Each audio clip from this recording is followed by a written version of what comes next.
Warning, I don't recommend anyone trade options or get into day trading. Most of us will end up losing money.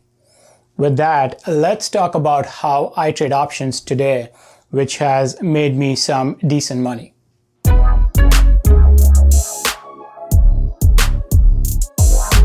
What's happening, everyone? Welcome to Think Finance. My name is Raj, and on this channel, I talk about personal finance, investment ideas, money management tips, and everything that impacts our money. I recently did a video where I discussed my journey and how I lost $300K trading options. Link on the screen if you are curious. Indeed, it might make more sense to watch that video first and then jump back to this one. In this video, I want to share my learnings, changes I made, and how I trade options today, which has made me a decent chunk and is fueling my long-term portfolio. Let's start with some numbers. I got back into options in September last year with 26K in my account on Robinhood. As of today, I've made 108K or 315% in profit, with account value standing at 134K. Of course, Robinhood does not show the actual account value since I've been withdrawing consistently. More on that later. So what's the secret? See, the key with options is managing risks, and if not done right, can literally empty your account, like it did for me when I lost 300K. Options are complex, and information I will share here is what works for me. I, by no means, am a professional. If you're looking to learn complex strategies like Iron Condor or Butterfly, this is not the right video. I just trade naked options. Pros will tell you this is a no-no, and they are right. I trade it and manage the risk with the discipline I have in place. This is what works for me, but may or may not work for you.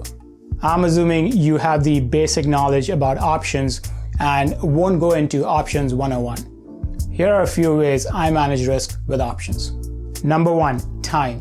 This is a big one. If you don't give yourself time for your trade to work for you, options will lose value very fast, and it can pretty much go worthless. Here is how I manage time.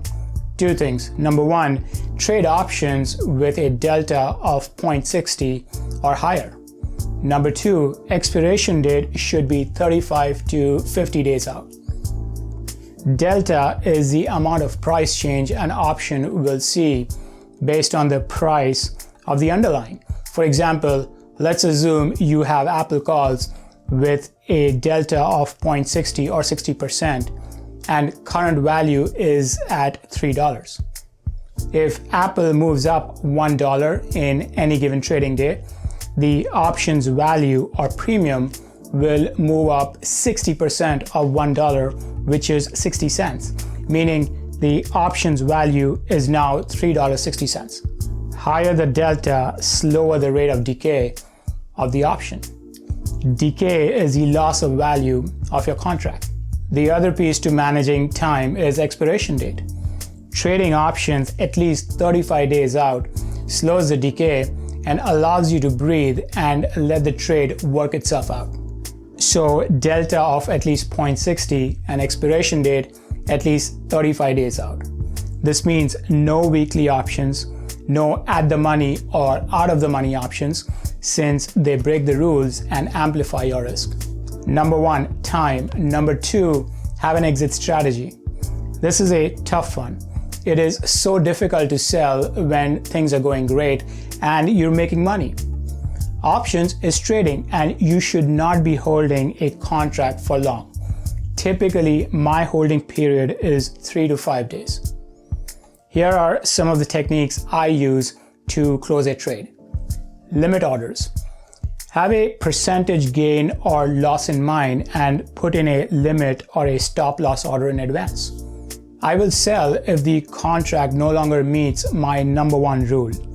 Delta has dipped below 60 or expiration date is less than 35 days. In such a scenario, it's time to sell and open another position. On and off, I will use technical analysis. If the underlying has gone up significantly and RSI is consistently in the 90s and the stock moves feel parabolic, it makes sense to sell and lock in gains and wait for another opportunity. Okay, number 3, you need to have some cash in hand at any point in time. You should not stay 100% invested, period. Why this is important? You have to assume you are wrong and trade will not work in your favor. With cash in hand, you can make it right. Example, dollar cost average down if a trade goes south. At any point in time, I am 50% in cash. It works for me, your number might be different. Next, withdrawals.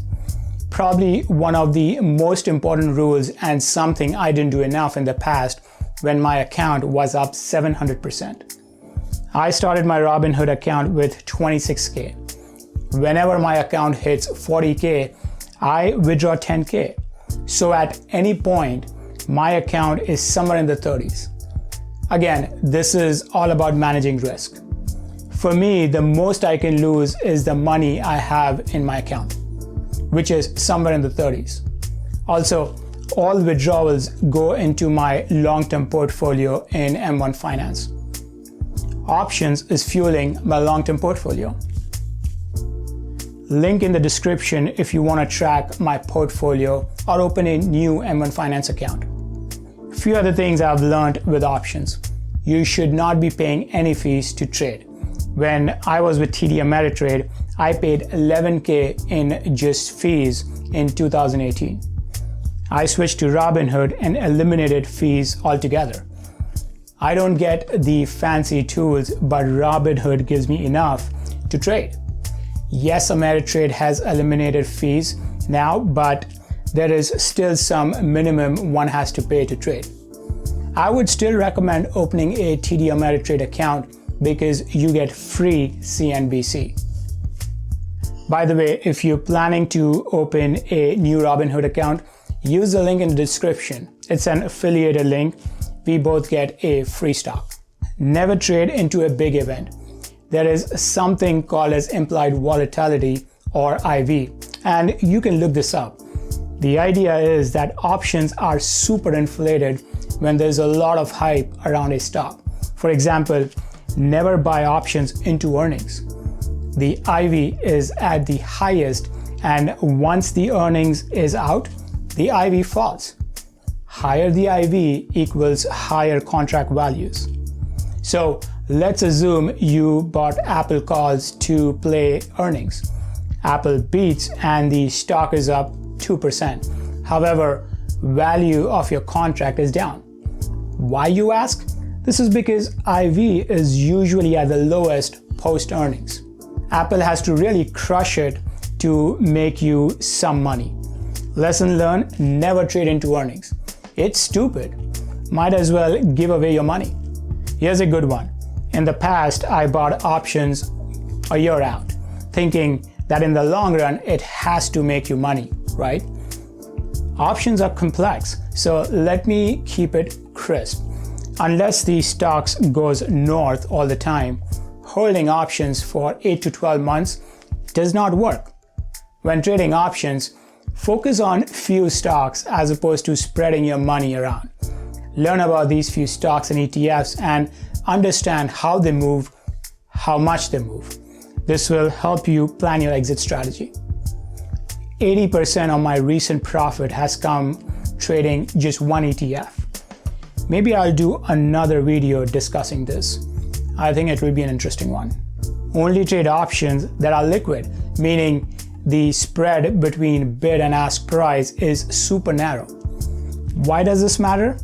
Liquidity allows you to buy or sell contracts quickly. Simple as that. As a buyer, you will get the contract at a price close to market price. Similarly, it's easy to sell liquid contracts at a fair price. Let's look at what a typical trade looks like for me. How about Microsoft?